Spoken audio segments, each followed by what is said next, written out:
This is Pet Life Radio. Let's talk pets.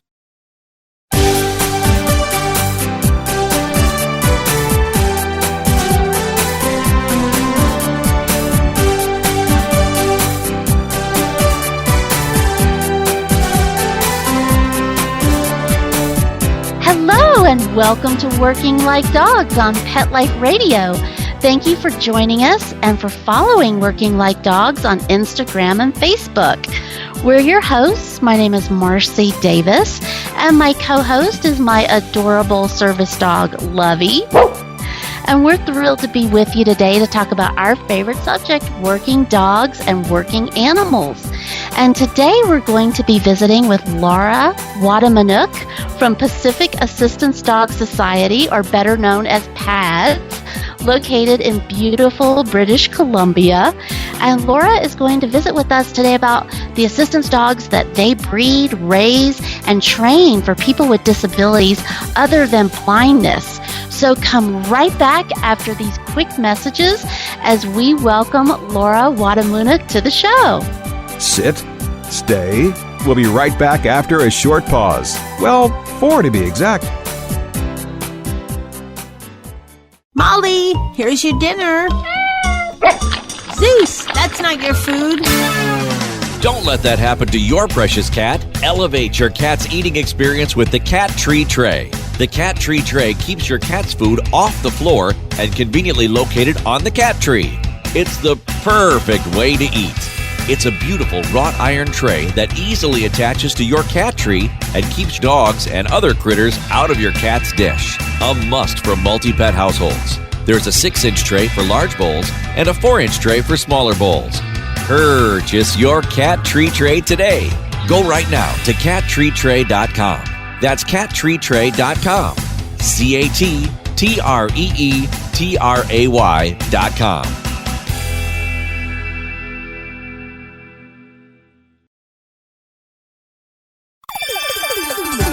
Let's talk pets on PetLifeRadio.com.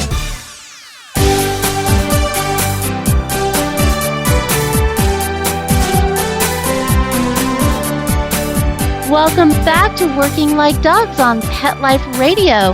Hello, Laura, and welcome. Hello, thanks very much for having me today. Yeah, we're so excited that you could be with us and talk about the beautiful dogs that you guys are training and placing. So I have to ask you, Laura, as we get started, tell us about PAD's mission. What is it that you guys do? Well, our program, we breed, raise, train, and provide assistance dogs for a variety of disabilities other than blindness in order to help our clients live a more independent life.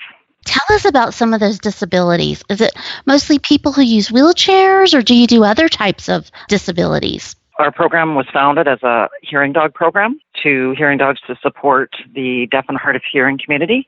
And we expanded next to train and provide service dogs for people with physical disabilities. And that could be a wide variety of people in wheelchairs. Also, we train mobility dogs, and that's for individuals that have balance problems, that might have had a stroke, MS, cerebral palsy, variety. As long as the dog can provide a service or do a task that will help a person be more independent, more mobile, then they're a potential candidate for our service dogs. So we also train accredited facility dogs, and those are dogs that we place with professional handlers that work in a variety of situations. They could be working in a hospital or a hospice. We have a lot of dogs that work in the education system. We place dogs with victim services within the police department. So the dogs in that instance are used as a support for their clients.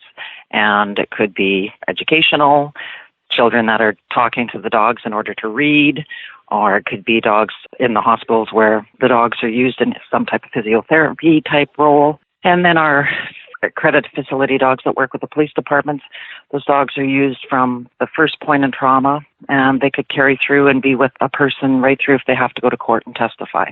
So accredited facility dogs, it's a very broad-based type of dog that is supporting the community at large, the greater community.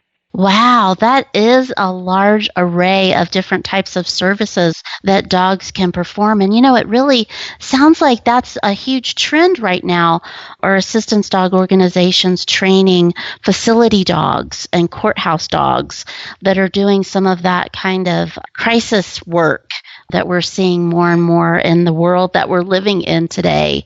So that's really interesting that you guys are doing that as well. Yes, well, the Courthouse Dog Foundation, they've been placing dogs within the courts for a number of years. PADS was the first program in Canada to place a dog within the victim service role. And, when we first started this, we just had no idea to the impact that these dogs are going to have on the clients. But it's for a lot of people that work in those different type of working roles, not all of them or most of them, they're not allowed to provide that caring touch, giving a child a hug, or somebody that's gone to hospital and they've gone through a very traumatic loss or an incident.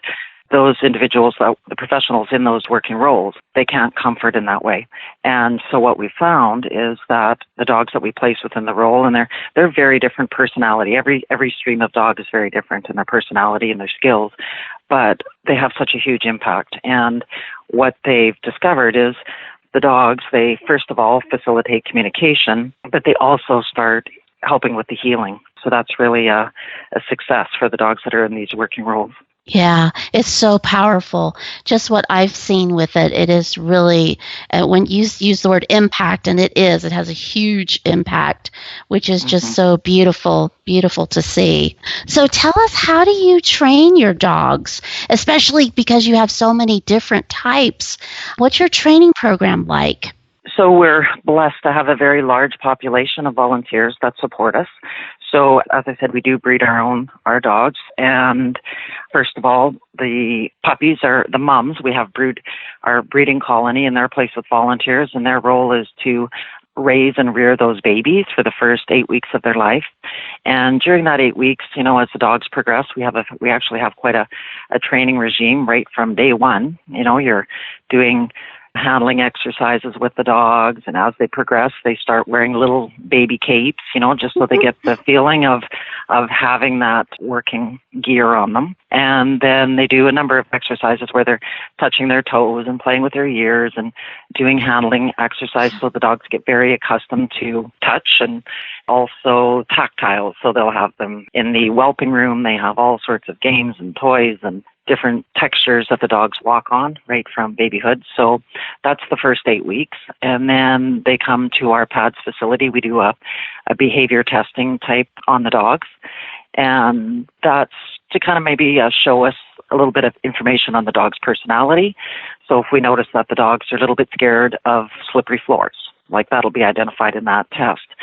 So at 8 weeks, they have individual education plans that are developed, and then that goes out with the puppy raiser. Right from 8 weeks, they start working on what's been identified as the personality of the dog's traits.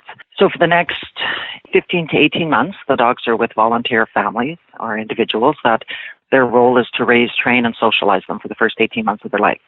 And they take them to work with them or all their family activities, out shopping, out to restaurants. We know that the better socialized the dog is, the better chance that they have for success as a working dog. So that's the volunteers' role. They come to obedience classes at our facilities once a week. We are there to guide them through. We have people that have raised multiple dogs. They're very dog savvy. And then we've had people come join us that have never had a dog before. So our role is to help them through this process. Do they take the dog home with them, the puppy? Do they get to keep the puppy during this training process? Yeah, they're basically our wonderful volunteers. They have the dogs with them 24/7, and they're taking the dog everywhere that they would go in their daily life. The dog goes with them. Basically, when the dog gets to be a very well-trained dog and they've gone through all their young puppyish stages and the dog is confident and it's mature, that's when they turn the dog back over to us. Yeah. So, boy, we could not run our program without these amazing individuals. I think there must be a special place in heaven for puppy raisers, Laura. I really believe that. Yes. I really do. Yeah. So then what happens when they give them back to you guys? So then they start our advanced training program. And pretty much every dog that comes into our kennels and advanced training program, they all start the same. And they're matched, buddied up with their kennel mates. And the first week to 2 weeks, it's really just all about getting comfortable at pads. And they spend a lot of time with our kennel manager and our volunteers and just get relaxed into the kennel because it's a new routine for them, right? Yeah. About how old are they when they come back to you? They're anywhere between 16 to 18 months, I guess, is our average. I failed to mention with our hearing dogs, we also use different breeds for our hearing dogs. The majority of our service dogs are labs, retrievers, or golden crosses. But our hearing dogs will do some specialty breeds, and sometimes the hearing dogs, they mature a little quicker than our service dog candidates. So they might start at 15 months of age into the advanced training kennel. So once they come in, they have an opportunity to settle in, then they're assigned to a trainer. And over the next, usually it's about 7 to 9 months, the trainer's role is to teach special skills as well as taking the dog out and doing special skill work out in the public and the community. So it's quite an intense training process.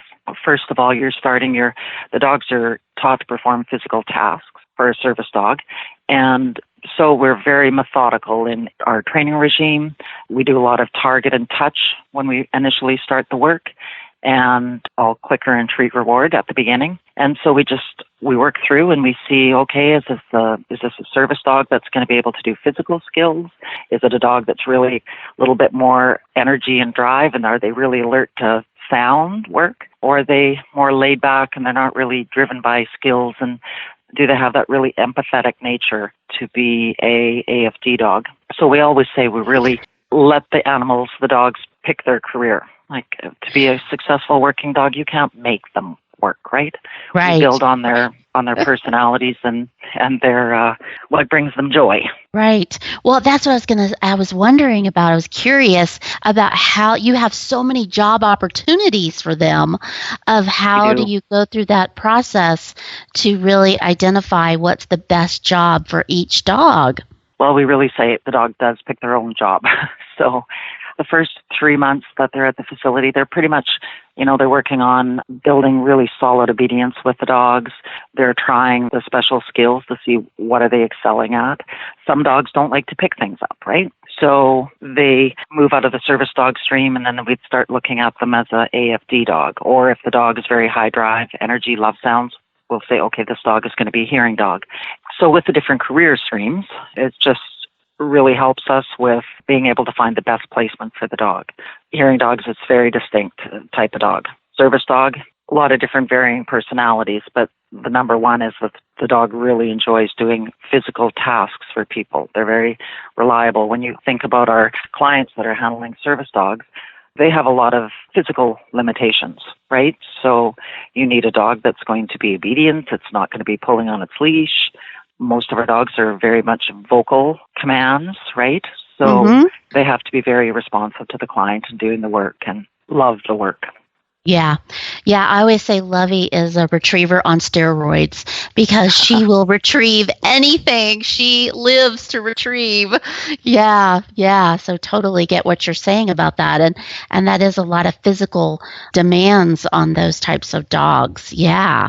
So does it take longer to train the hearing dogs because of their tasks, or the service dogs? What's usually the process once they get into the advanced stages? Again, it's quite often dog specific. We just had a service dog go through in 4 months. That's quite a remarkable. But that is he's a little retrieving machine. He loves the work, and he's a quick study. But on average, it's really 7 to 9 months for our advanced training program is pretty much what we say. PADS is an accredited school with Assistance Dogs International. There's time requirements for how many hours our dogs get for training special skills at our facility. There's also requirements for how many hours our dogs will be out working in public. So, and as I said, it's quite methodical. You can speed it up a little bit determining on how quick the dogs take the traits or pick up the tasks. But for the most part, it's 7 to 9 months for service and hearing. because you want them also to be very solid, and you also want them going out when they're a mature dog, right? Yeah, because we're really asking a lot of them. Yeah, that's so true. Well, hold that thought, Laura, because we're going to take a quick break and hear some important messages from our sponsors, and we're going to come right back and continue talking about the wonderful PADS program. So come right back. We'll be right back, right after these messages. Stay tuned. He was malnourished and emaciated. Constant scratching and just being unpleasant. He was shedding excessively. He was losing his fur. Franklin was rescued from the streets of Los Angeles. Bear was a rescue from the same shelter in Kansas City, Missouri that I got JJ the Terrier. I found his raw meat diet, which is raw meat, eggs, rice, and Dinovite and Lico Chops. His omega-3 supplement on Dinovite.com. DINOVITE.com. I've got my ground beef, the Dinovite, and I just mix it all together with the eggs and the shells. Franklin, he's thriving. His coat is soft and shiny. He's shedding much less. They're much happier. Their coats are better. Their behavior, especially their behavior, is better. How do you feed your shelter dog to derive a great attitude? Start that little pet off right. 859-428-1000. 859-428-1000. Just go to Dinovite.com. DINOVITE.com. Let's talk pets. Let's talk pets On Pet Life Radio. Pet Life Radio. PetLifeRadio.com.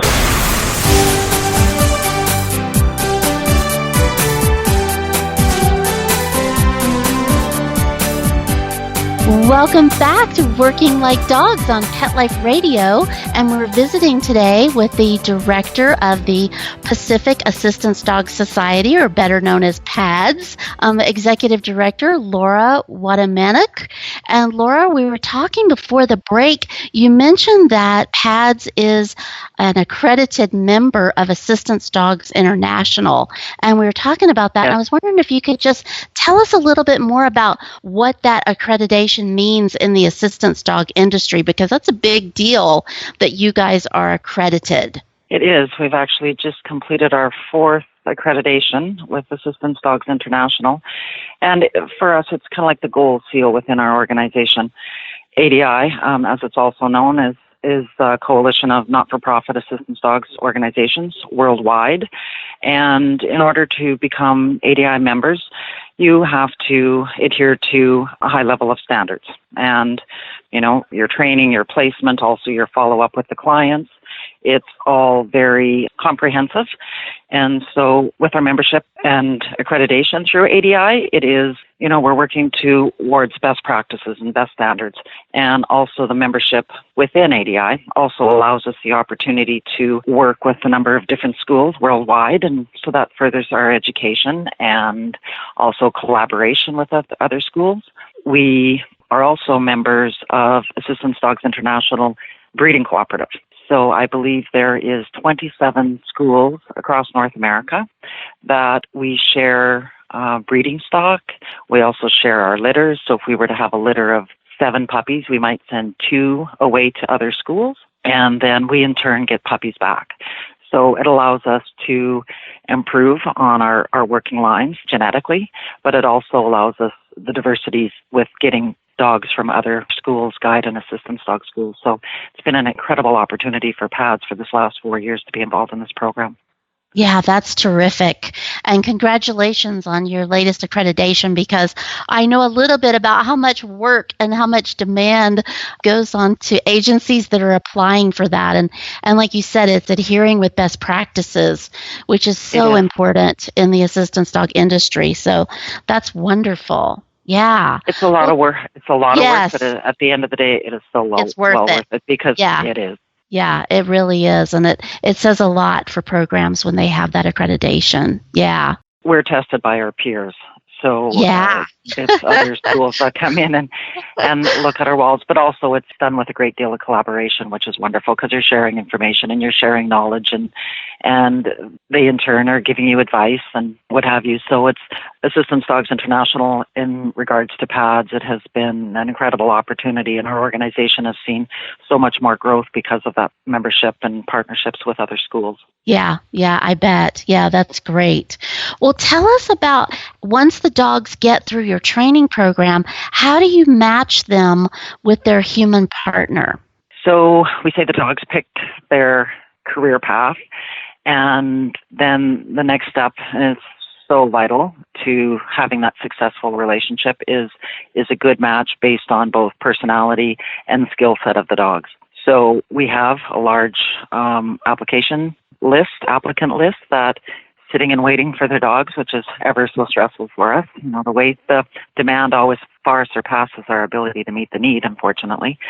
But once a dog has been determined and it's nearing its placement, we do what's called a pre-placement test. So the dogs and their handler, their trainer, they undergo a training test, skills test at our facility. We take them out and we do a public access test. So the dogs are really rated on their performance. And once they've met the criteria, then they go into the queue for being matched with the client. And sometimes our trainers and our client care manager will go visit the clients with a couple different dogs and have them handle and work the dog and just kind of get a better idea about their temperament. By this time, we've usually met the applicant once if not twice. And so we're picking a dog that can match their physical needs, but also we need to find the match on the personality and the behavior. And what that dog needs is, if it's a very laid-back service dog lab, you are not going to place that dog with a client that is very go, go, go. Right, and vice versa. You can't place a really high energy dog with somebody that is a little bit more homebound and doesn't get out quite as much as that dog needs. So looking at the temperament of the dog and the lifestyle that they're going to lead, that's it. With all those factors taken into account, that's how we do our match. Nice. And I'm forever quite amazed at our staff. They do very well with my dogs are barking. That's right. We're talking about them. Absolutely. So we have considerable information on the client already, because usually once they do it's a very comprehensive application process, as well as we'll do Skype interviews with the client so we can see what is their home situation like. Are they a very soft type of temperament person? You know, do they need a voice control dog? You know, all those things are taken into account. And once that match is made, then we will start looking at that person. And if they need anything specific, special that's related to their home or their physical needs, etc., then we'll start fine-tuning that dog for that person. So once the match is all done and ready, then they come to the PADS facility and they participate in a team training class. And that's where they get to know the dog, start working on the bond, learn all the canine psychology, veterinary care, everything that they need to know about working with a dog and caring for a dog and training a dog, motivating a dog. It takes place over 2 weeks, and it's very comprehensive, as I'm sure you know. It's a lot of work to have an assistance dog, and because you have to learn what motivates your dog. The dogs at this point in time are working very well for the trainers, but now our clients have to engage them and start building the bond and get them working for them. Yes, that is very, because they don't know you. Those dogs don't know you. And yes, getting them motivated, that is the key, right? And do your clients, do they stay on site with you guys, or how does that work? Yes, we have at our campus in Burnaby, we have a dorm facility. And so we only have 2 dorm rooms at this time. But so we usually tend to pick 2 away clients and 2 in-town clients so we can accommodate everybody. I was going to say, are most of your clients in the air? Are they in Canada, or where are they? Are they in British Columbia? Where are they located, most of your clients? Do you serve people outside of your area? We, for our service and hearing dog program, we will train and place in Western Canada, so British Columbia to Manitoba. But for our accredited facility dogs, particularly the dogs that are working within victim service roles and child advocacy centers, we'll place those dogs across Canada because there's no other programs that are servicing the need on the East Coast. So we just placed our first dog in Nova Scotia. Oh, recently. great. Oh, that's great. Well, and so tell us about, I know we're talking all about the whole process. So once somebody, after they do the 2-week training and then they go home, what's the follow-up with them, with their dogs? How do you monitor their success? So for the first 6 months, they're reporting to our client care manager on a regular basis. They have follow-up reports that they have to submit. And we're really here to help them get set up for success. Immediately following the team training class, then our trainers, our client care manager, will follow the client to their home and will set up the special equipment within the home environment, like light switches, the tugs on the doors, whatever that they need for their home environment. And if the person works, then they'll go into the work environment, as well as just kind of cover some of their daily routine, do some field trips, just so they get very comfortable with their dog in their new role as having an assistance dog. Life changes when there's a dog yes, tied it to you at all times. Yeah, So that's excellent. So following that initial home placement, then yes, they're in communication with us for 6 months. And we also return at 45-day time frame to retest the dogs, do the public access certification test again, help them with anything that they need at that point in time. And then with successful completion of the public access test, they become a certified team. And our dogs were recognized by the province of British Columbia, and so at that point in time they get their government ID cards because our dogs are protected under the BC Guide Dog and Service Dog Act. So that's a great achievement to make that milestone. And then after their probationary period, we visit them annually. Once a year, our client care manager goes to the home and does a follow-up with all of our clients. Fabulous. You guys are very methodical. Yeah. When you said methodical, you really meant that, Laura. Yeah, that's really wonderful. It is true. Well, and I'm so glad you touched on the access laws, because I did want to ask you that about access laws in British Columbia for your graduates, because you guys are really much more advanced than we are in the United States with that. So tell us a little bit about that. Well, advanced. It took us many years, many years. Initially, it was the Guide Dog Act, and it was, that was, I can't remember the year it was developed, but it was before the world of assistance dogs and service dogs. So the legislation had many voids in it. So a number of stakeholders within our industry, we've been lobbying the government for many years. And in 2014, we met with the ministry, and they asked PADS, myself, and also the executive director of BC Guide Dogs, if we would help them come up with a process in order to have better regulations, better access laws, and also help them with an initiative in developing a process so somebody that has an assistance dog is able to go and get tested and then be certified under the Act. So that was completed in 2015, Bill 17, BC Guide Dog, and survey that process. It was a tremendous amount of work, but we had great support by the government. And we're fortunate in British Columbia that there's a certification body. It's run under the Justice Institute here in BC, and they already had a program where they were testing police dogs and testing bomb and drug detection type dogs and security dogs. And so they rolled this program, the certification piece of the new legislation, underneath the JI. So now if somebody was if they have their medical confirmation that they have a disability and they have the veterinary clearance that the dog is of sound health, they can apply and they can go to get their dog certified. They go through a test, and it's comparable to Assistance Dogs International or International Guide Dog Federation's certification process that we do internally on our teams. So it is a comparable to our industry, and it has opened up the doors for many others. And for anybody that is visiting from out of country, they're able to, if they're an ADI or an International Guide Dog Federation accredited school, they're just able to apply through the government and they can get a certification card when they're visiting. That's terrific. Or if they relocate here, yes. Yeah, that's groundbreaking. I'm so happy for you guys. Yeah, that's really wonderful. And I'm sure that takes care of a lot of the fake assistance dog issues that so many other of us are experiencing, which is just wonderful. Yeah. Well, and I know we don't have much time left, but I do want to ask you, you guys have a new program that you're working on.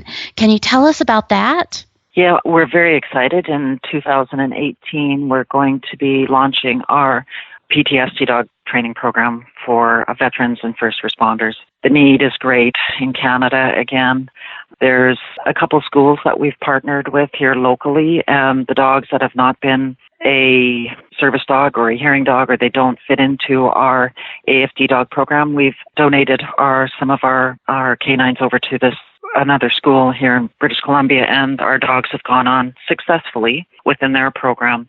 And so again, we note that there's dogs that don't fit our current stream. So we're not only excited to be servicing the great need, but we're also excited that it gives our dogs another career path. Yeah. So we are launching next year. We're in the final stages of doing our setup. It's a program that requires a little bit of a different follow-up, and we're establishing our medical committees for helping us process applications, et cetera. So coming very soon. Yeah.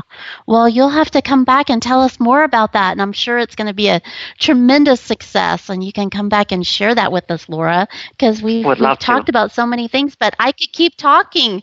There's so many more things I'd love to ask you, but I know that you guys are doing amazing work, and I'm so glad that you could be with us and share some of that today. So thank you so much, Laura. Thank you so much for having me. Yeah, and thank you, our listeners, for being with us. We love to hear from you, so please keep those emails coming. And you can email Lovey and me at Marcie, MARCIE, at PetLifeRadio.com. And we love to hear from you, and we also love to see your photos that you share with us on Instagram and Facebook. So please keep those coming. We love seeing you and your working dogs. And we also will put information about pads up on the Pet Life Radio website, so keep an eye out for that. So if you want more information about this wonderful program. So thanks so much for being with us, and take good care. Let's Talk Pets, every week on demand, only on PetLifeRadio.com.